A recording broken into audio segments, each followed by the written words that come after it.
This is Hidden Killers with Tony Bruschi. We're going to talk today about a situation, obviously, that took place recently in our country in Minnesota. Democratic State Rep Melissa Hortman and her husband assassinated. Officials say the couple were shot and killed in their Brooklyn Park, Minnesota home by a man impersonating a police officer. That man is Vance Boelter. He was on the loose for several days. They finally did catch up to him. And now what? That is the question. Joining me to discuss, Jennifer Coffindaffer, retired FBI special agent. Jen, just your overall takes on what this is, who this guy is. He had a family. He had a life. People said he wasn't even that political, but somehow he found it in himself to go assassinate two people and an attempt at many others as well. What is this? What are we looking at here? Well, I think first and foremost, no one can know what is going on inside somebody. Mm-hmm. So outward appearances typically mean nothing. Mm-hmm. Clearly, he was boiling over. And even though that wasn't perceived by the people around him, that's what was happening, because this wasn't just a spur of the moment. This was well planned. He had the vehicle with the emergency lights. He had the uniform that he used all as a ruse to get into these homes to commit these attempted murders and two actual murders, as you pointed out. Mm-hmm. He had a list, a hit list of approximately 70 people. Apparently, abortion was of a concern to him. Clearly, conservative views, and he boiled over and acted out. Do you think this is something, because one of the big questions right now is, are there other people involved with this guy? Is he just the tip of the iceberg of more people? And I'm not talking about copycats. I'm talking about others who may be just as organized as he is, or may have communicated with other people on this. Do you think there's more people involved? He made that message to his family of, Daddy went to war last night, and I don't want to implicate others. What's your thoughts on that? Well, I think it's really concerning. Initially, law enforcement has come out and said, no, there's no other people particularly involved. But, I think it'll be interesting to see if the wife is charged. She had the passports, the money, that is concerning. When she was pulled over, obviously they let her go. They need much more investigation to see if she was attempting or had harbored him in any way with knowledge. And also that roommate is really sketchy. We'll see if they end up turning anything out there.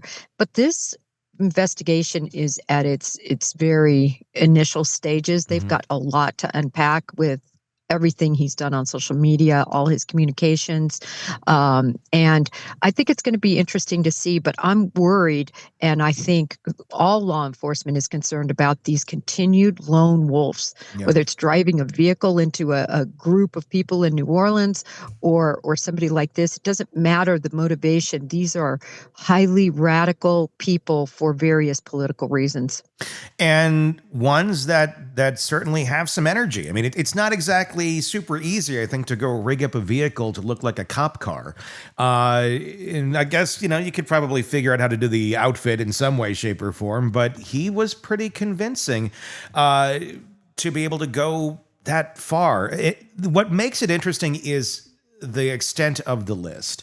And then common sense or just healthy thinking of, are you actually going to be able to pull this much off? Do you think he was thinking that he's going to be able to go out and execute all of these people on his list? Or is that just kind of the fantastical thinking of, an assassin who has serious mental health issues?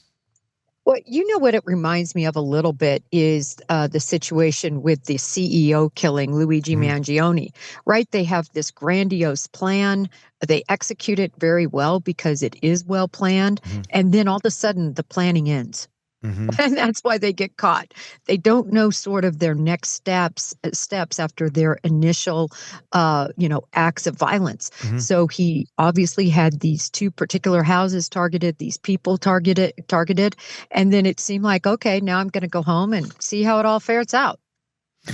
Yeah, it's like they get so far and like, okay, we're good. We got the whole thing planned. And then once we execute it, it's great. And we're just going to live our life like there's nothing else going on around us or that we haven't just done this. Are you surprised that they found him alive? It seems, a lot of cases, not necessarily like this, where it's somewhat politically motivated. We find individuals who go off and do horrible things and then they execute themselves. Not him. He's still around. What were your thoughts on that they did get him alive? I wasn't surprised in that vein. And let me say why. Because it seems like that individuals who do these sorts of crimes and have this agenda that they want to get out there, I think he's going to continue to want to espouse that, even if it's just to the people sitting in his jail cell, right, Tony? He's going to want to continue being sort of this martyr that's going to prison for his views. And remember, at the end of the day, Tony, these offenses are all about the person committing them. It's their chance to be infamous since they could never be famous. That's at the core of who these people are. It's a very narcissistic, look at me, I'm famous type of vibe. If this never got in the news or out there, I tell you, I think these people would go away. But of course, that's not going to happen. Sure. And the media was necessary to find him, quite frankly. Oh, yeah, without a doubt. There's supposedly a religious aspect to him as well. He was described as being deeply religious, volunteered as a preacher, which is, of course, the preacher's out shooting people. Yet he committed the murders. Friends say he hated abortion, so that's where the abortion comes into play. We see a lot of this, and it seems that the religious extremism is what gives these sort of folks the permission, if you will, mentally to go and carry out these things, because they're not doing it for them. They're doing it for God. This is God's greater work that they're performing. At least that's what they end up telling themselves, to carry out horrible atrocities on other people. This case, murdering a wife and her husband, a lawmaker. We've seen a lot of it, though, in recent years. We've seen the Jody Hildebrandt and Ruby Franke, granted a different type situation where they carried it out basically on their kids. We see it, Lori Vallow Daybell. That was a religious thing as well. Always taking it to an extreme. How are we underestimating the problem of religious extremism in our country? Because there does seem to be a lot of it that is brewing just under the surface. Are we about to see a lot more of it being justified under the name of God to carry out what they believe is a higher calling than even what the law prohibits? Well, Tony, I like how you couch that as it's almost they have permission, right, to commit these heinous acts as they're interpreting what God is telling them to do or what they're doing for a particular purpose. I don't know if it's underestimated. The FBI has always been the most concerned with, typically at the top of our chart, is religious extremists or political extremists that are lone wolves. They are the most danger. They don't have a group of people to answer to. There's no hierarchy. They don't have to be, given permission by the other people they're working around. They get to take all the credit, if you will, and all the glory and not share it. So these are the people that have always been the most concerned, and I guarantee will continue in terms of the FBI's priority list. And they got to be some of the most difficult to find because of those very same things that you just talked about there. They're not necessarily interconnected with a lot of others or sharing exactly what they're going to do and where they're going to do it. In terms of finding these people before they strike, that's almost nearly impossible unless someone who's very close to them realizes there's something's very off, right? Well, and that's the main way that many of these scandals, or not scandals, I should say, these crimes are averted. And that is because people come forward. Yeah. As you said, family members, loved ones, wives, they come forward, and we don't get to hear about those cases, but that happens all the time, that they have concern and they make those concerns known. And that sort of red flags those people and averts many of these issues. But not enough of them, because obviously this was able to take place, which is really jaw-dropping, that you could go into a Congress person's home and execute in this way. It's just terrible what's happening in our country, in my view. It feels like we almost like need to, I don't want it to be an overreaction, but security should probably be upped on public figures like this, I would think, right now. It's expensive to do that, and not everybody necessarily has a budget to do something like that, especially if you've been elected, you don't have a big history, you're not rich, you're just being the congressperson, and the state or the government doesn't provide it for you. Is that something that you think maybe should be reviewed a little bit stronger, that maybe everybody right now needs something or someone around them, if you're that public of an official, to prevent these sort of things from happening? Because we're at such a tipping point, it feels, with people, and people are so quick to crack and break and point the finger and that person must die, rather than let's discuss this and figure this out. Do we need to do that preventatively, or is it going to take a lot more of these before we actually say, hey, maybe we should get proactive? Yeah, Tony, from right after the first assassination attempt of President Trump, and then after the second one, everyone of us that work in security and for companies that provide such measures, we have all been screaming from the mountaintops, lawmakers must have private security.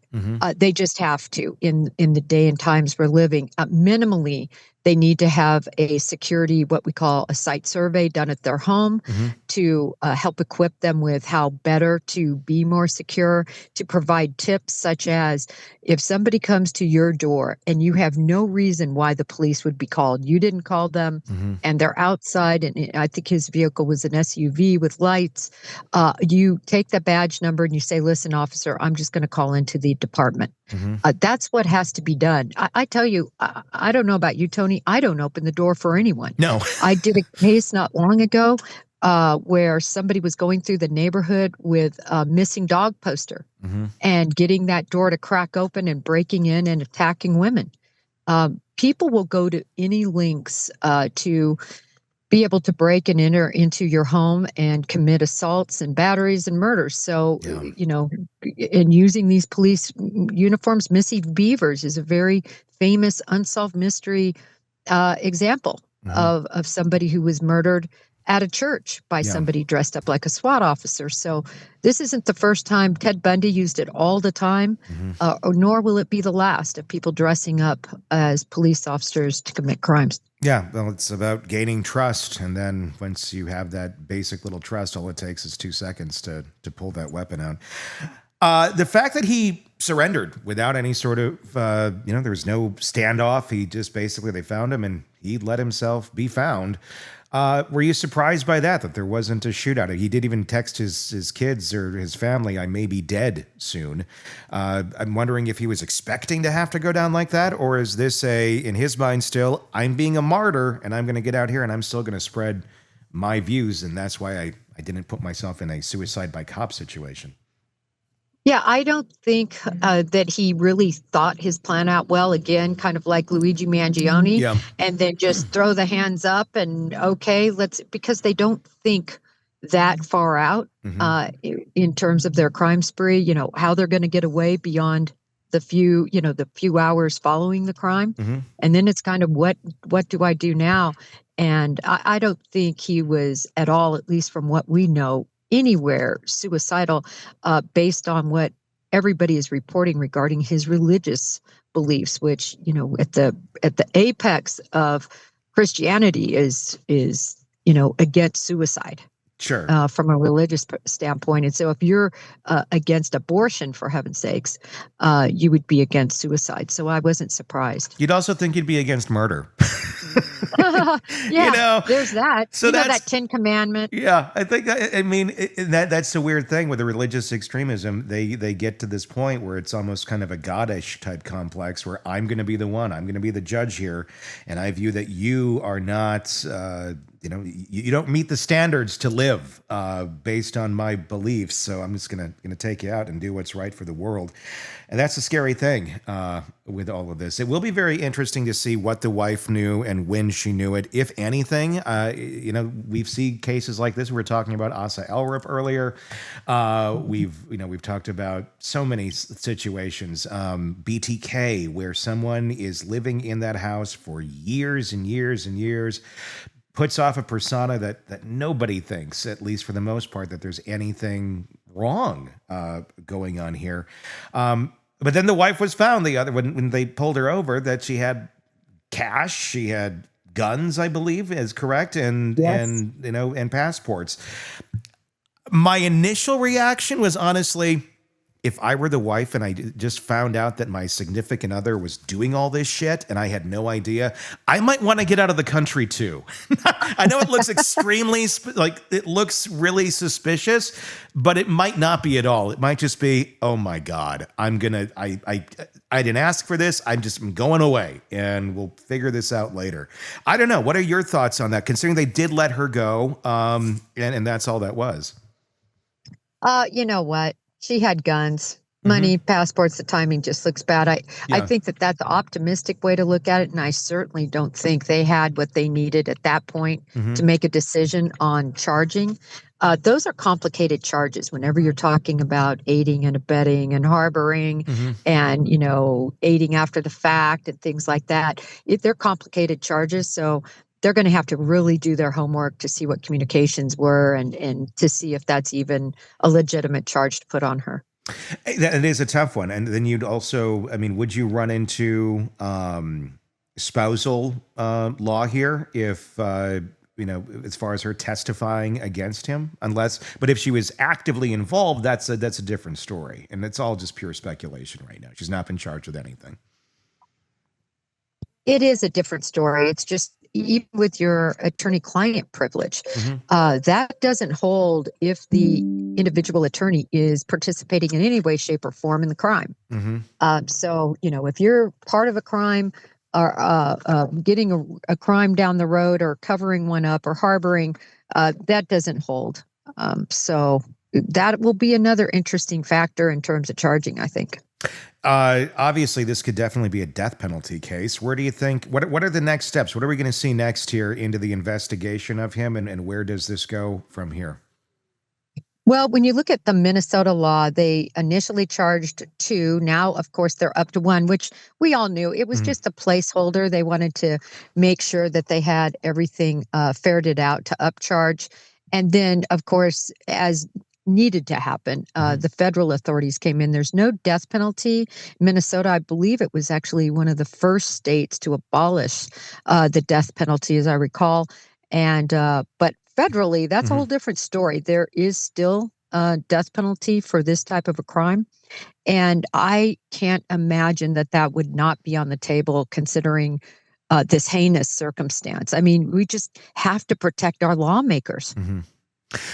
What is, from you work in that world of private security and such, and obviously I know you said you guys have been raising your hands and making noise forever saying this needs to happen. How does it happen though, logistically? Especially, private security is expensive, and, not just because you're a lawmaker doesn't make you rich or able to afford private security. In an ideal world, Jennifer, if someone's coming to you saying, how do we do this? How do we handle this in a realistic way? What would you say?